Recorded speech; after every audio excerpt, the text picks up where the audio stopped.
Those old Christmas cartoons. You know how they always feel kinda perfect? Like nothing in them could ever be wrong? Turns out that's only because nobody ever points out the parts that are. So tonight, we're not looking away. We're going to point directly at 5 dark, twisted theories hiding in plain sight. Inside the most innocent Christmas classics you know. Smash the like button straight into countdown. Alright, coming in at number 5, this one changes everything about a green classic. We've all been told the story. The Grinch is just a grump. A bitter outcast with a heart 2 sizes too small. That's the simple read. But what if the truth is far more haunting? The Grinch isn't a who. He's the last of his kind. His green-furred species once lived in those mountains long before the noisy who's arrived and expanded. Over time, his people didn't just leave. They vanished. It took me 29 years to realize what really happened to the Grinch. So we know the Grinch is not a who even though he lives in Whoville. But why there's only one Grinch and thousands of who's? Check this out. We also know Dr. Seuss books are set in the same universe, since the who's appear in many of his works, including Green Eggs and Ham, where the who protagonist Sam I Am eats green ham. And green is a very unusual color for ham, right? Well, what if the who's hunted green beasts to fill their rich banquets during Christmas? But only one known member of the species survived, and this would explain why the Grinch hates so much the who's, especially during Christmas. Not to mention their most famous dish is the rare roast beast. It all makes sense now. We can connect the dots across Dr. Seuss's own world. The Who's appear in other stories like Green Eggs and Ham. There, the Who protagonist, Sam I Am, famously eats green meat. It's an unusual detail that paints a grim picture. What if the Who's history includes hunting that distinct green-furred species for their holiday feasts? The roast beast they celebrate isn't just a festive meal. It's the final culinary relic of a genocide. This explains the Grinch's profound, centuries-deep hatred. Every Dahu Doris, every blaring trumpet from Whoville isn't just annoying, it's a victory chant. It's the sound of the culture that wiped out everything he knew, celebrating on the bones of his people.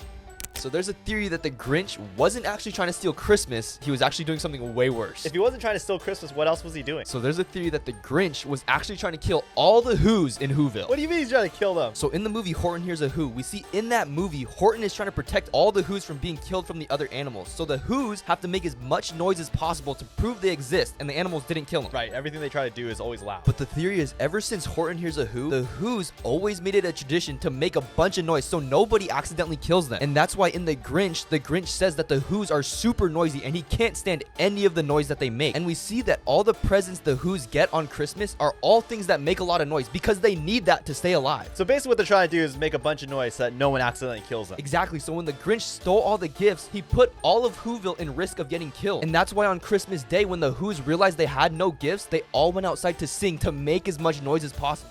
This brings us to his real plan. To understand it, we look to another Who story, Horton Hears a Who. In that tale, the Who's learn they must make a tremendous noise to prove they exist and avoid being destroyed. That trauma became instinct. Their noise is their survival. Now listen to the Grinch's core complaint. It's all about their noise. And look what he steals. Every drum, horn, and clanging toy. He isn't just taking their Christmas, he's stripping their only defense. By silencing Whoville on that snowy dawn, he wasn't committing petty theft. He was executing a final silent act of revenge. He was attempting to complete the extinction his people suffered. The Grinch's story isn't about a heart that grew. It's about the echo of an extinction and the lonely survivor who tried, one silent Christmas, to return the favor. You ever hear the Rudolph theory? No, I haven't. So you know how it's like Rudolph the red-nosed reindeer? They treat him differently because he has a red nose, right? the red nose is actually a metaphor for an illegitimate kid. So theory goes that Rudolph is the bastard child of Donner, and everybody else treats him differently because he's the illegitimate son. Now, the theory goes because his mom is the most accepting of it. She's always like, oh, it's okay. And then she kind of treats Rudolph well, even though she knows like there's something wrong with it. Santa and all the other like reindeer, they don't like Rudolph at first because of that thing. And if you think about it, if Donner is one of the top leading reindeer on the squad, fam, he's an all-star on the squad. You know what I mean? He's probably has like a bunch of reindeer on phone, you know? Yeah, makes sense. I guess makes sense. reindeer on deck. Number 4. This one's about the most famous reindeer of all. We all know the deal. Rudolph's nose glows. He's mocked for being different, and then he saves the day with his unique gift. It's a cute, timeless parable about embracing what makes you special. But what if that's not it? What if that glowing red nose is not really a mark of destiny? What if it's a North Pole paternity test? Think about it. That nose glows. It's not just red. It's a beacon. And in a herd obsessed with pedigree and tradition, what if it's proof? Proof of an affair. Say between Donner's wife and, I don't know, Blitzen's exiled younger brother. A scandal. Suddenly all the mockery doesn't seem like only kids being mean. It's social policing. The herd is not laughing at a quirk, they're shaming a bloodline. Rudolph is not actually special, he's illegitimate. A living, breathing scandal that everyone is whispering about. Even Santa's initial disdain. It's not so much about the glow disrupting the sleigh team's aesthetic. No, rather the North Pole's most powerful figure wanting to avoid a PR nightmare. And the beautiful, terrible logic of the North Pole? When the fog rolls in, that scandal becomes an asset. The economic value of his nose finally outweighs the social cost of his origin story. And he's welcome to the team. Not out of kindness or acceptance, but out of cold, calculated usefulness. Profit absolves all guilt in Santa's workshop. So the next time you see him leading the sleigh, understand what you're really seeing. He's a flying proof that even at the North Pole, your value is not about who you are, but what you can do for the bottom line. Alright, let's move up to number 3, Frosty. The original Frosty the Snowman like character Was evil? has really dark I knew origins, it. fam. I knew it. If you think about it, a snowman coming to life, right? It's already like some supernatural shit. Yeah. Get me? So the original story where these kids, they decided we want to build a snowman and bring it to life. Okay. Now, what did they use for the eyes? Coal. Now, Santa Claus, when you're naughty or nice, what do you get? Oh, cool. You get coal. So that means the kids were what? They're bad? They're naughty kids, right? Yeah. They're naughty kids with evil intentions. So what did they give Frosty the Snowman to hold? What did they give him? A broomstick. A broomstick is very common in a lot of pagan rituals, especially for witchcraft, bro. Yeah. That's why witches fly on broomsticks. Yeah. So listen, bro. When they brought Frosty the Snowman to life, look at the OG like cartoons for it. These kids are holding hands in a circle. Yeah. And then chanting. Almost like a conjuring, fam. Yo, I never looked. You remember him, the happy snowman, the friendly face of winter, right? But when you go back and really look at that story, something feels off. First off, just the concept. A man made of snow, coming to life. That's already supernatural. That's not science, that's a spell. And in the original story, these kids are not exactly building a friend. They're like, let's make a snowman and bring it to life. That's an intention. That's a goal. Now think about this. What did they use for his eyes? Coal. And how do you get coal from Santa? You get coal when you're naughty. So right there, the materials are pointing at something. These aren't nice kids. These are naughty kids. Maybe they're not just mischievous. Maybe they even have bad intentions. Dark intentions. And what do they put in his hand? A broomstick. Yes, a broomstick. You know who uses a broom, don't you? That's a witch's tool. That's straight up connected to paganism, to witchcraft. That's why witches fly on them. They put a symbol of magic and ritual right in his grip. Sorry about that. Now watch the original cartoon. The kids are not quite dancing around him. They join hands. They form a circle around him. A circle. That's for containing energy. For summoning. And the singing, they are chants. The same words over and over. It looks playful until you realize what you're seeing. That's an incantation. They're conjuring. So you put it all together. Naughty kids, a circle, a chant, a witch's broom, coal from a punishment. They didn't just find a magic hat and get surprised. They knew what they were doing. And what did they summon into that snow? Not a happy holiday spirit, something else. Something that wakes up and shouts happy birthday because it's not a birthday. It's a rebirth. A new thing entering the world. For number 2, we have Casper's First Christmas from 1979. Now for anyone who collects animation history, this special is a minor treasure. Most of the Harvey Comics characters, Casper, Wendy the Good Little Witch, the rest, keep to their own world.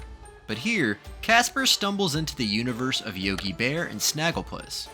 Just picturing it is bizarre. A friendly ghost getting holiday tips from a picnic basket loving bear. For that mashup alone, it's worth a footnote. But the title itself, that's what sticks with you. Casper's First Christmas. It raises the great lingering question that's always followed Casper around, the one his cartoons never really answered.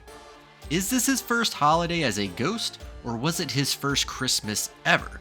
Think about it. The special presents him as this wide-eyed innocent discovering carols and decorations and goodwill for the very first time. But Casper is not a newborn. He's been a ghost for how long? He has memories, personality, an endless childhood. So if he's experiencing Christmas now for the first time, what does that mean about his life before? The Cheerful special asks us to celebrate a ghost learning about a holiday centered on birth and light. There's a quiet, profound sadness wrapped up in that premise. It hints gently at a life cut so short that he never got to see a tree lit up, never heard a carol, never knew the feeling of a Christmas morning. The story plays it for sweetness, a lonely ghost finding belonging and joy. But the subtext is heavier. It paints a picture of a child who missed out on everything that makes a childhood. It turns a simple, forgettable cartoon into something unexpectedly deep. It's not scary in the way our other theories are, it's just sad. And now, the darkest one. The last theory not only twists a story, it cracks it open. Turns a childhood classic into something quiet and slow and genuinely heartbreaking. This might be the darkest backstory for any cartoon. The fact that Charlie Brown is primarily bald, with just a tiny tuft of hair at the front of his head, is the most visible indication of his cancer. Further, the fact that no other character in the show has bald hair suggests that the character's baldness wasn't merely a strange creative choice, but was actually supposed to be that way. Also, whatever we see in the show is actually his dreams. In reality, his gloomy behavior is another peculiar quality. He frequently deals with existential issues much more severe than any typical 8-year-old should ever have to think about. The theory also suggests that because he is in a hospital bed slowly dying and projecting his misery into his dreams, nothing ever works out for him, and his life is always a disaster. How tragic is that? So for the number 1 theory, it proposes that Peanuts isn't just a comic about childhood anxiety. It's the final dream of a dying boy. Look at Charlie Brown. His defining feature, that solitary curl on an otherwise bare head, was always written off as a simple, silly design. But what if it wasn't? In a world where every other character has a full head of hair, his baldness stands out as a stark, medical anomaly. That tiny tuft isn't a hairstyle.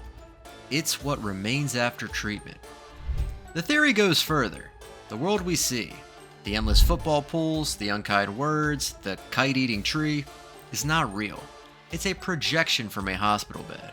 Charlie Brown is slowly fading, and his subconscious is weaving a bittersweet final story. His constant gloom, his deep existential wrestling with purpose and belonging, they're the thoughts of someone who knows his time is painfully short. In this light, every failure takes on a cruel, fatal logic. The football is always pulled away because he'll never get to kick it. Lucy's advice is always a trick because real comfort is out of reach. He never wins because, in the end, his story has only one possible outcome. His perpetual disappointment is the heartbreak of a life unlived, playing out in a loop inside his mind. It turns the entire gentle humor of Peanuts into a profound tragedy, We're not watching the universe struggles of childhood. We're witnessing a boy's lonely, loving goodbye to a world he barely got to know, dreamed from a room where nothing ever works out because reality already has. And there you have it. 5 of the darkest, most unsettling Christmas cartoon theories that turn childhood classics into nightmares. If you want more twisted takes on the shows you grew up with, hit subscribe and turn on notifications. The next countdown might just change everything you thought you knew about your favorite cartoons.